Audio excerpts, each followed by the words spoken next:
Okay, so how does a machine watch a video and, actually get what's going on? Not just see a bunch of pixels, but understand the action, the story that's unfolding. Well, today we're going to peel back the layers on exactly that, how AI is learning to see in motion.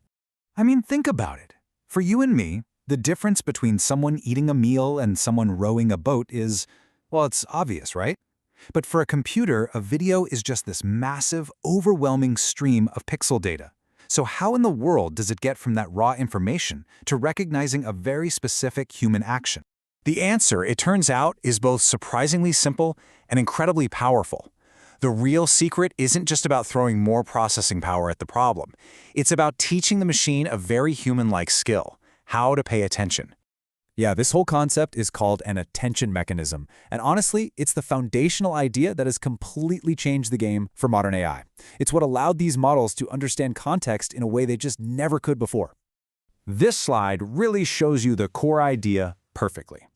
When you look at a scene, your brain doesn't give equal importance to everything, right? You automatically focus on the key elements. Well, an attention mechanism gives an AI that exact same superpower. It learns to assign a weight or a level of importance to different parts of an image, which lets it zero in on what truly matters for understanding the whole picture.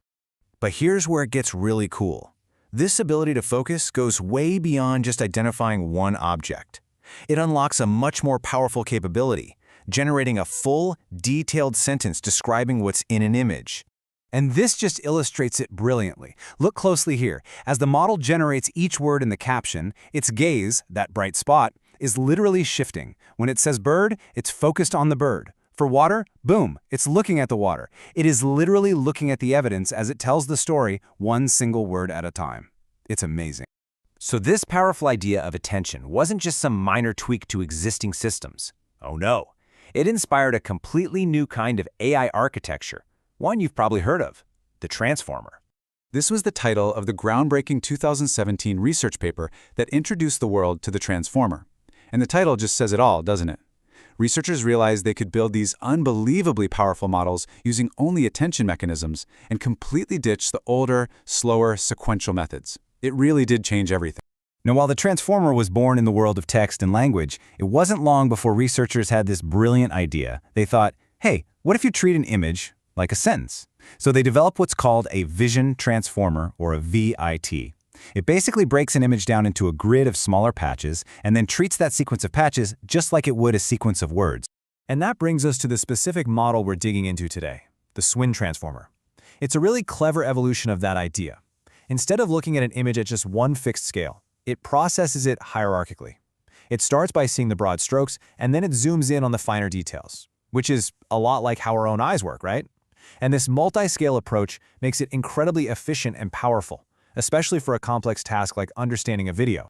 Okay, that's enough theory. Let's see how this actually works in the real world.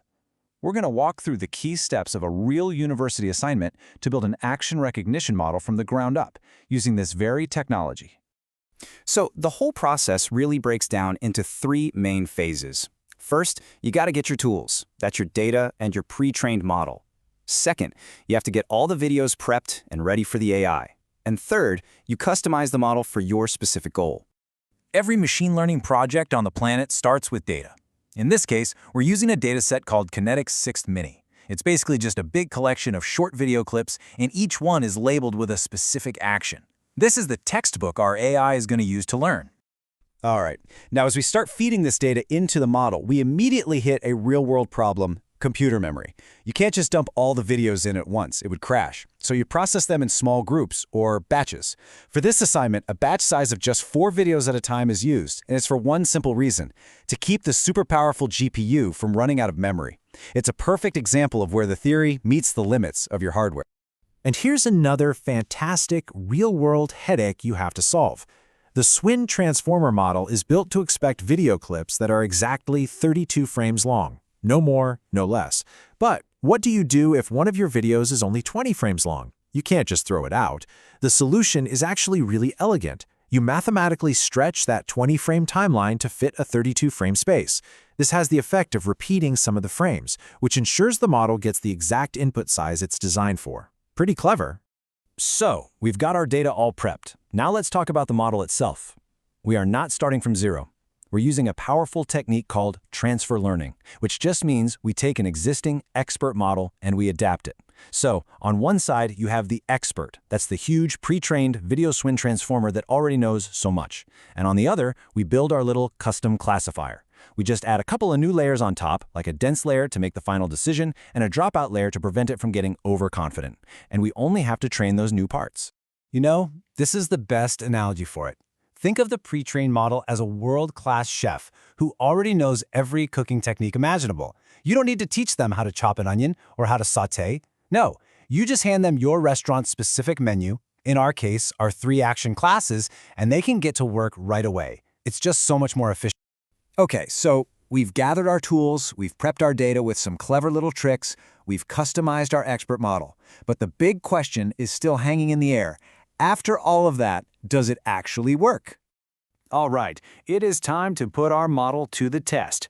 We're going to feed it videos it has never ever seen before and see just how accurately it can classify the actions. And the results are, well, they're really impressive. The test accuracy for this model consistently lands somewhere between 80 and 100%. That means it can correctly identify the action in a brand new video the vast majority of the time. That's a fantastic result. So, what are the big things to take away from all this? First, that really complex AI is often built on simple, human-like ideas, like attention. Second, transfer learning is a superpower. It lets us stand on the shoulders of giants by adapting these massive models for our own projects. Third, that building AI isn't just theory. It involves solving these clever, practical problems along the way. And finally, this tech is now incredibly good at understanding human action and motion. And this brings us to one final thought.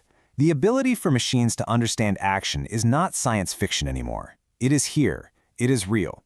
So the question for all of us is, what comes next? What's the most exciting, or maybe the most concerning application of this technology that you can imagine?